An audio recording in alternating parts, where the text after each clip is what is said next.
Assalamualaikum warahmatullahi wabarakatuh. Di sini saya ingin memenuhi salah satu tugas dari mata kuliah Desain dan Pemrograman Berorientasi Objek. Sebelum itu, perkenalkan nama saya Muhammad Ade Abdillah dengan NIM 230500792 dari Program Studi Ilmu Komputer Universitas Syedzi Madani. Lanjut saja, untuk mempersingkat waktu, mari kita langsung masuk ke pembahasan. Nah, di sini ada latar belakang. Dalam proses pengembangan perangkat lunak berbasis pemrograman berorientasi objek atau OOP, diperlukan pemahaman yang baik mengenai kebutuhan pengguna terhadap sistem yang akan dibangun. Salah satu untuk menggambarkan kebutuhan tersebut adalah dengan cara menggunakan use case. Use case digunakan untuk mendeskripsikan interaksi antara pengguna, aktor, dan sistem, sehingga dapat diketahui fitur-fitur apa saja yang harus disediakan oleh sistem. Dengan adanya use case, tim pengembang dapat memahami secara jelas alur kerja sistem dan memastikan bahwa sistem yang dirancang sesuai dengan kebutuhan pengguna. Pengertian use case. Apa itu use case? Use case adalah deskripsi mengenai interaksi antara aktor dan sistem untuk mencapai tujuan tertentu. Dengan kata lain, use case menjelaskan apa saja yang bisa dilakukan oleh pengguna terhadap sistem. Di sini ada tujuan use case. Yang pertama yaitu tujuannya adalah menjelaskan fungsi sistem dari sudut pandang pengguna. Selanjutnya menjadi alat komunikasi antara pengguna dan pengembang sistem. Dan yang terakhir menjadi dasar untuk membuat desain sistem dan pengujian. Fungsi use case sendiri diantaranya adalah menentukan kebutuhan sistem berdasarkan tindakan pengguna, menjelaskan alur proses dalam sistem secara jelas, digunakan oleh pengembang atau developer sebagai acuan desain, penguji atau tester untuk pengujian fungsional, dan pengguna atau user untuk memahami bagaimana sistem akan bekerja. Siapa itu aktor? Nah, aktor sendiri adalah entitas di luar sistem yang berinteraksi dengan sistem. Bisa berupa contoh manusia, yaitu contohnya adalah admin, pelanggan, dan mahasiswa. Sementara sistem lain contohnya payment gateway, database eksternal. Apa itu use case atau kegiatan?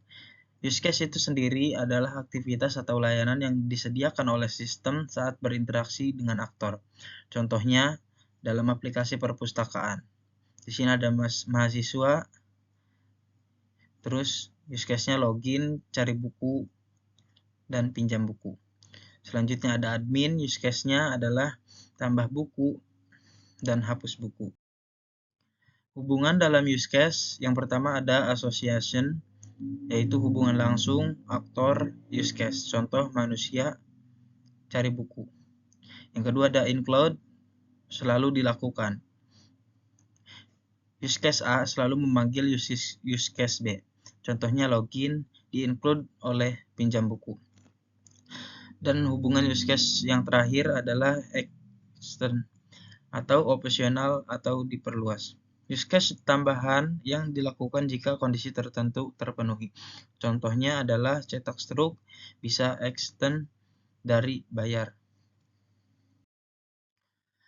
Nah, di sini ada contoh singkat use case.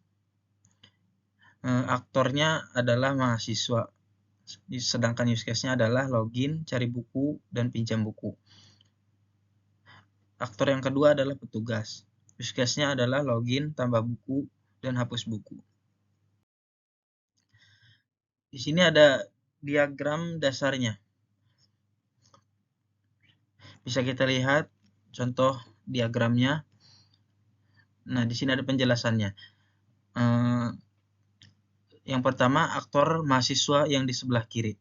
Mahasiswa adalah pengguna sistem. Mahasiswa bisa melakukan login, masuk terlebih dahulu. Selanjutnya adalah mencari buku. Mencari buku yang ingin dipinjam. Nah, maknanya adalah mahasiswa hanya dapat mengakses fitur-fitur yang berhubungan langsung dengan peminjaman buku. Yang kedua adalah aktor petugas. yang di bawah. Petugas adalah admin yang mengelola sistem. Petugas bisa melakukan login sama seperti mahasiswa, harus masuk ke sistem. Tambah buku, menambahkan data buku ke dalam sistem. Makna petugas memiliki hak akses lebih, yaitu bisa menambah buku ke database perpustakaan. Kenapa use case penting dalam OOP? Yang pertama adalah membantu menentukan kelas apa saja yang dibutuhkan. Setiap use case dapat diterjemahkan menjadi metode atau fungsi dalam kelas. Dan yang terakhir menjadi dasar dalam pembuatan kelas diagram, sequence diagram, dan pengujian sistem. Jadi kesimpulannya adalah use case adalah alat bantu penting dalam perancangan sistem berbasis objek karena menggambarkan bagaimana aktor pengguna berinteraksi dengan sistem untuk mencapai tujuan tertentu. Dengan use case, kita dapat mengetahui fitur-fitur apa saja yang disediakan oleh sistem, serta bagaimana alur kerjanya. Diagram use case memudahkan dalam mengidentifikasi fungsi utama sistem, membantu proses komunikasi antara pengembangan dan pengguna, serta menjadi dasar dalam pembuatan desain sistem dan skenario pengujian. Oleh karena itu, pemahaman use case sangat penting agar sistem yang dibangun dapat sesuai dengan kebutuhan pengguna dan berjalan secara efektif. Mungkin cukup sekian pemaparan dari saya, kurang dan lebihnya mohon maaf. Ala bidzikrillahi tatmainul qulub. Wassalamualaikum warahmatullahi wabarakatuh.